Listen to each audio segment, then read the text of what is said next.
Hello everyone, स्वागत है एक बार फिर से आप सभी का हमारे YouTube channel forms for you में। और आज की लेटेस्ट अपडेट है आपके लिए, गुड न्यूज़ है। बीपीएसएससी ने आज ही यानी कि बिहार पुलिस अवर सेवा आयोग ने सब इंस्पेक्टर और सार्जेंट के रिक्त पदों की भर्ती जारी कर दी है। तो इसमें मैं आपको बता दूं, जो आवेदन करने की तिथि है वो 16 अगस्त से स्टार्ट हो जाएगी 2020 से, और ऑनलाइन आवेदन पत्र प्राप्त करने की अंतिम तिथि यानी कि 24/9/2020 अंतिम तिथि होगी। अब बात करते हैं इसमें पोस्ट की, नंबर ऑफ पोस्ट की अगर हम बात करें तो यहाँ पर देखिए सब इंस्पेक्टर की जो टोटल पोस्ट है 1998 पोस्ट हैं, लेकिन इसमें सैलरी देखिए 35,400 से 1,12,400 तक है। और प्रारक्ष अवर निरीक्षक यानी कि सार्जेंट की अगर हम बात करें तो लेवल 6 ये भी है, 35,400 से लेके 1,12,400 इसमें भी वेतनमान होगा। और रिक्तियों की संख्या टोटल जो है 215 है। अब बात करते हैं हम इसमें नेक्स्ट पॉइंट की बात करें तो इसमें लिखित परीक्षा होगी। 2 इसके स्टेप होंगे। फर्स्ट होगा पहले प्रारंभिक परीक्षा में 200 अंकों का एक पत्र होगा जिसमें प्रश्नों की कुल संख्या 100 होगी, 2 घंटे की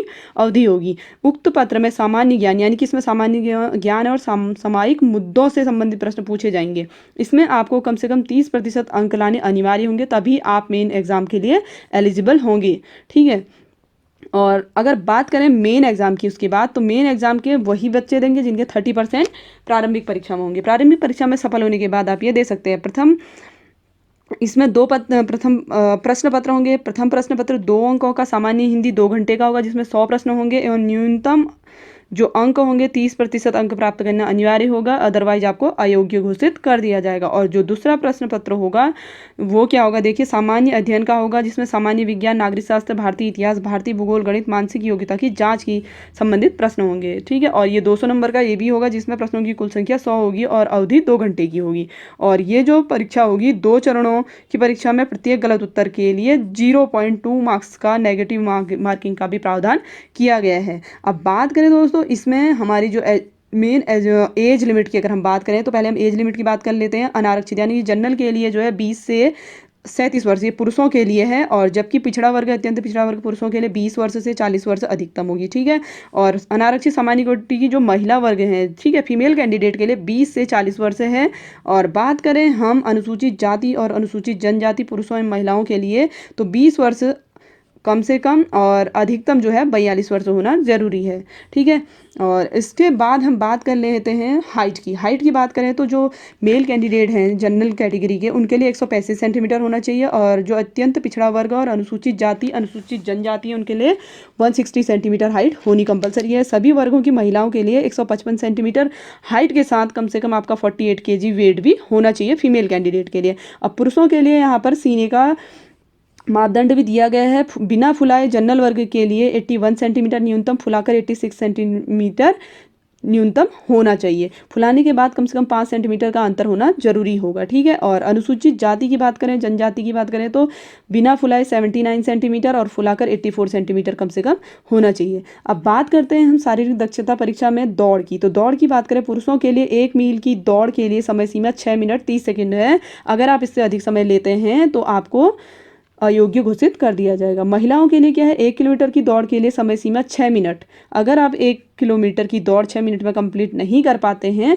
तो आप असफल घोषित कर दिए जाएंगे। ऊंची कूद पुरुषों के लिए 4 फीट कम से कम बताई गई है। ठीक है, 4 फीट की बात करी गई है, और महिलाओं के लिए 3 फीट जनरल कैटेगरी के लिए है ये। और लंबी कूद की बात करें तो पुरुषों के लिए 12 फीट और महिलाओं के लिए 9 फीट है। और गोला फेंक पुरुषों के लिए 16 पाउंड का गोला होगा और न्यूनतम 16 फीट फेंकना होगा।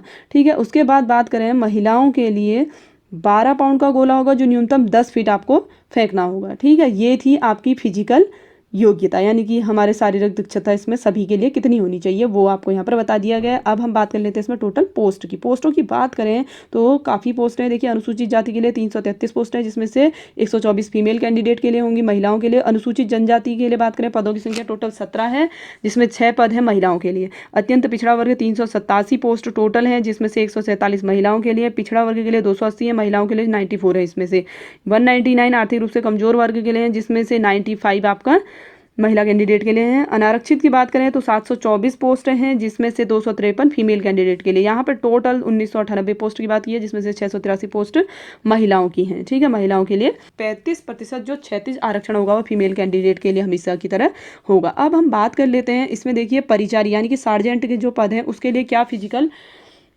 शारीरिक दक्षता होना जरूरी है, ठीक है। ऊंची कूद कम से कम न्यूनतम 4 फीट 6 इंच होनी है और महिला कैंडिडेट के लिए न्यूनतम 3 फीट। और लंबी कूद बात करें तो 15 फीट पुरुषों के लिए, न्यूनतम 9 फीट महिलाओं के लिए। गोला फेंक 16 पाउंड का गोला होगा जो 20 फीट पुरुषों को फेंकना होगा, और 12 पाउंड का गोला होगा तो 10 फीट महिलाओं को भी फेंकना होगा, ठीक है। और जो प्रारक्ष अवर निरीक्षक यानी परिचारी सार्जेंट के जो रिक्त पद हैं उनकी भी देखिए यहाँ पर पूरी डिटेल गिवन है, आप यहाँ पर देख लीजिएगा, पूरे पद यहाँ पर गिवन है। और टोटल जो है कुल योग इनका हम देखें तो टोटल 215 पोस्टें हैं, जिसमें से 76 पद महिलाओं के लिए हैं। दोस्तों मैं इसे ज़्यादा लंबा नहीं बनाना चाहती हूँ, आपका टाइम वेस्ट नहीं करके आप इसका डिस्क्रिप्शन बॉक्स में जाकर वहाँ से आप लिंक कॉपी करके फुल डिटेल इसका नोटिफिकेशन देख सकते हैं। अब हम बात कर लेते हैं जो इसका चार्ज होगा, शुल्क इसमें कितना लगेगा, ठीक है। अगर हम शुल्क की बात करें, देखिए शुल्क की बात मैं आपको बता दूं, शुल्क की अगर हम बात करें, ये तो एज लिमिट है, एज लिमिट मैं आपको ऊपर बता चुकी हूँ, वही एज लिमिट है, आप इसको पूरा पढ़ सकते हैं, देख सकते हैं इसका फुल डिस्क्रिप्शन में जाके। और अब हम बात करते हैं फ़ी चार्ज की। फ़ी चार्ज देखिए, पंजीकरण पूरा करने के बाद आपको net banking, debit card, credit card का उपयोग करके ऑनलाइन भुगतान करना होगा।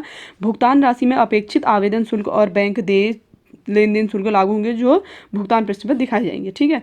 अब क्या है, देखिए आवेदन के लिए जनरल के लिए अगर हम बात करें तो पुरुषों के लिए भी 700 रुपये चार्ज है और महिलाओं के लिए भी 700 रुपये चार्ज है। EWS की अगर हम बात करें तो 700 रुपये पुरुषों के लिए है, 700 महिलाओं के लिए। EBC और BC 700 रुपये चार्ज है पुरुषों के लिए और महिला कैंडिडेट के लिए भी 700 रुपये का चार्ज है। अगर बात करें SC ST के लिए तो यहाँ पर SC ST के लिए 400 रुपये शुल्क है, महिला पुरुष दोनों के लिए ही। तो दोस्तों ये थी इसकी शॉर्ट इन्फॉर्मेशन। अगर आपको वीडियो अच्छा लगे तो लाइक करना न भूलें, और अगर आपको इम्पोर्टेंट लगा हो तो आप अपने और दोस्तों के साथ भी शेयर करें ताकि उन्हें भी ये हेल्पफुल हो। थैंक यू दोस्तों, हमारे चैनल को लाइक एंड सब्सक्राइब